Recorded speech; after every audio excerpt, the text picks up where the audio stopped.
Shake the Rat. It's funny the amount of weird games we've been getting in the 2020s. Games are becoming more and more experimental, mixing genres, implementing meta-narrative. Help poor daddy and bring medicine. Or in the case of Ratshaker, distilling horror to its core elements. Bringing together both story and gameplay in a unique, and frankly, kinda horrifying way.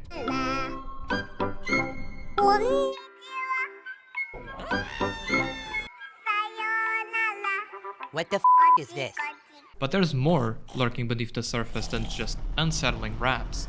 Behind the bizarre imagery and strange rat dialogue lies a dark, deep, and incredibly disturbing narrative.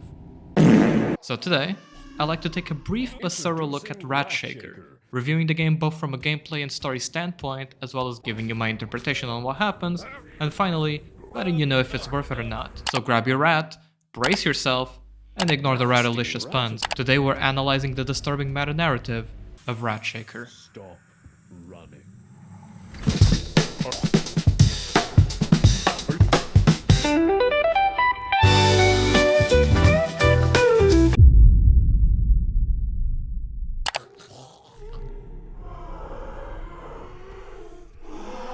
The game kicks off with an ad for Ratshaker. Are you tired of dealing with pesky rats that just won't leave you alone? Off to a great start. The logo looks like it belongs to a black metal band, and the transition to gameplay is some kind of TikTok filter fever dream. Then, boom, you're in an empty field. And if you're paying attention, you'll notice something quite weird. Your character puts away the Ratshaker box, and then pulls out an actual rat. A rat removal product that gives you a rat. Yeah, that's not suspicious at all. It totally is. The word shake pops up, and the meter at the top starts filling. Naturally, I click. Rat has a seizure. Cool. Turns out you have to hold it, which makes the rat violently ragdoll while moaning in a human voice. Oh, and in case that wasn't weird enough, a deep, demonic voice starts whispering. This is already the worst ASMR of my life. 1 meter full, boom. Now there's a barn. Shaking. The poor Ratu is going through it. Suddenly, we're told to stop. To feel it. Taste it. And then, the rat speaks. It doesn't matter how much you shake me. You can't undo what has been done. Huh, foreshadowing much? Anyways, back to shaking. Hey, we got one of those wind turbine now. Don't those kill birds or something? Aren't birds the rat's sworn enemy? Is this a metaphor I'm not getting? What is going on? Second shake bar is complete and now we're told to squeeze. Just like that Ghostmine song. Does anime count? Oh, probably Griffith. Yeah, from Berserk. Jesus Christ, this poor rat, man. Then he speaks once more. I yield. You've broken my will, oh great shaker of rats. Gives you a few hints that the answers we seek are in the house, and that particular house was built of sin. Out of curiosity, I tried squeezing him, and yeah, that straight up kills him. No warning, just dead. And guess what? That means restarting. And that means more shaking. Again.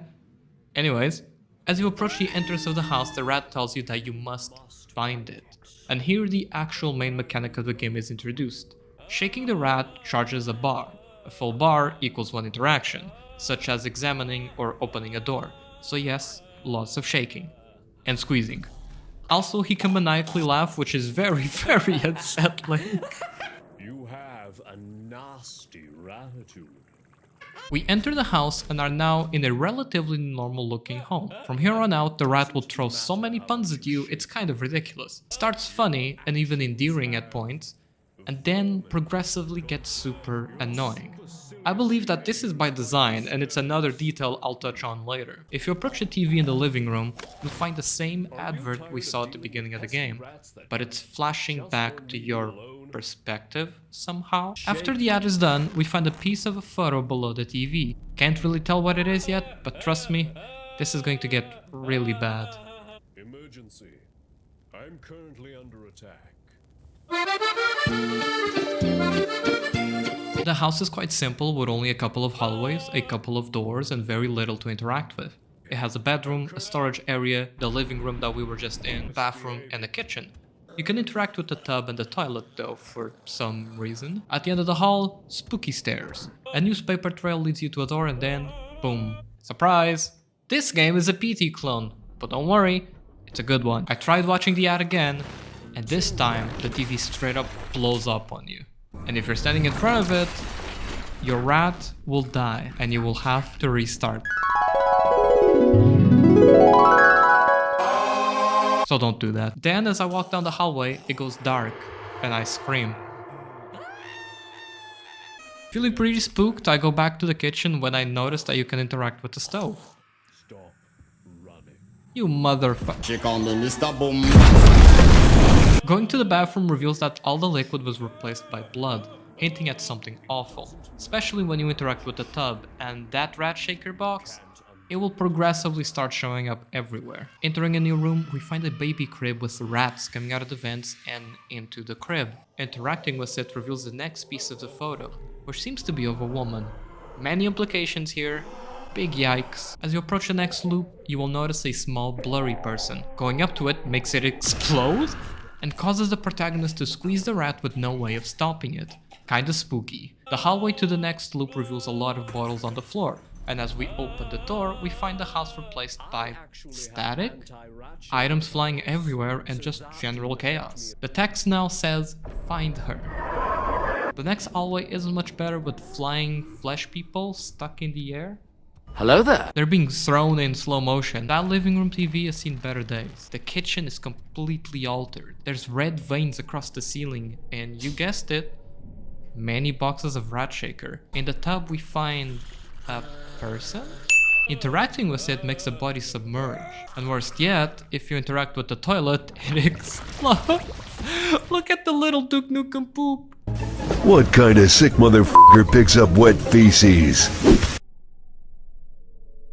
Entering the baby crib, we find the walls replaced with flesh and a ribcage surrounding the actual crib, with the rest of the house progressively becoming worse until we find a TV again.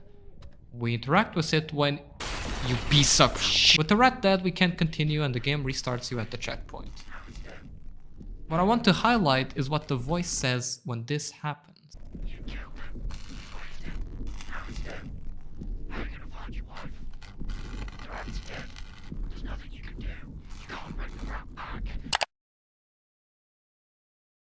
Back to where we were, you can now go down the final loop. These stairs are unusually long now, and we enter what looks like a bathroom shower area and prison bars. So now you go down these Silent Hill tunnels until you find a literal wall of flesh and the third piece of the photo.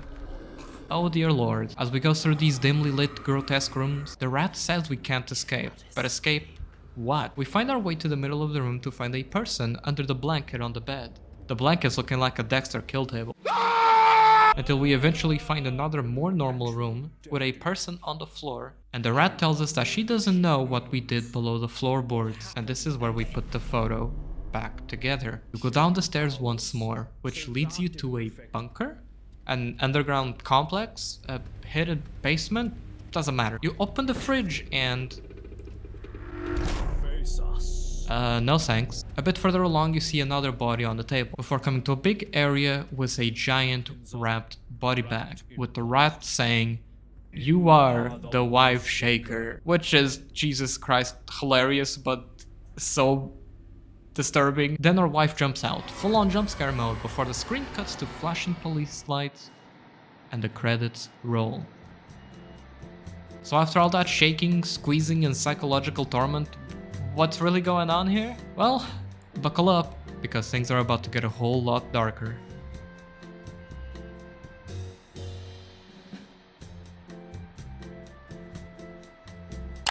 Right at the very beginning, we can actually do two different endings right out the gate. Simply turning around and going the other way causes the screen to flash white and transport us back to the start.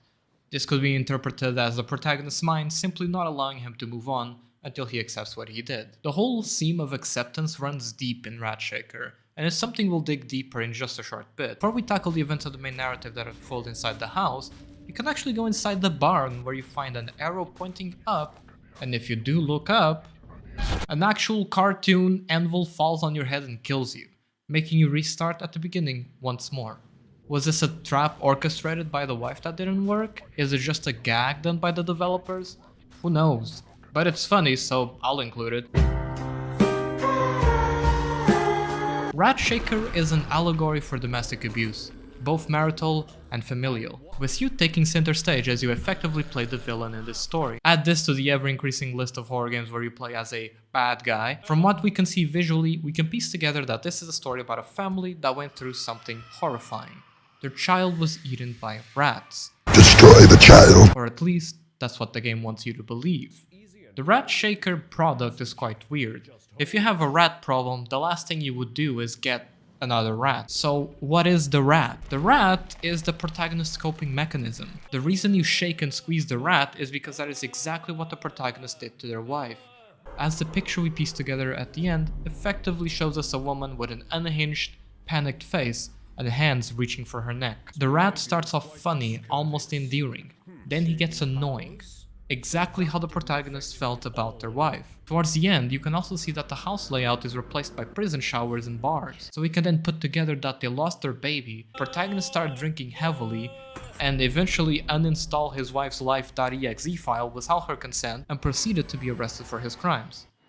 So what about the baby? Was it actually eaten by rats? Maybe, or maybe that's just what the protagonist tells himself. Here's where things get really messy. The blurry baby figures scattered throughout the game suggest multiple miscarriages, which would explain the growing frustration and distance between the couple. When they finally did have a child, the protagonist became obsessive, paranoid, desperate to protect them, until, well, the rats. And here's where Ratshaker, the product, gets extra messed up. If you had a rat problem, why would you get another rat? Maybe because the rat isn't just a rat, it's his guilt, his grief, his way of coping with what happened. In a grief-stricken episode, the husband develops this obsession with the Ratshaker product, to the point where he convinces himself and gaslights himself into forgetting everything he's done. This, coupled with an increasing alcoholism, caused the husband to lash out at the wife and then end behind bars. Ratshaker isn't just about horror, it's about guilt, trauma, and the ways we try and fail to escape our past. And after everything we've uncovered, what have you learned? 1. Rats are terrifying. 2. Shaking doesn't solve your problems. 3. If your trauma starts talking to you, maybe don't listen. But most importantly, do not shake your wife. Thank you all so much for watching. Don't forget to do the usual YouTube jazz and feel free to join my Discord to keep up to date with the latest news on upcoming videos. My name's Fire, and I shall see you next time.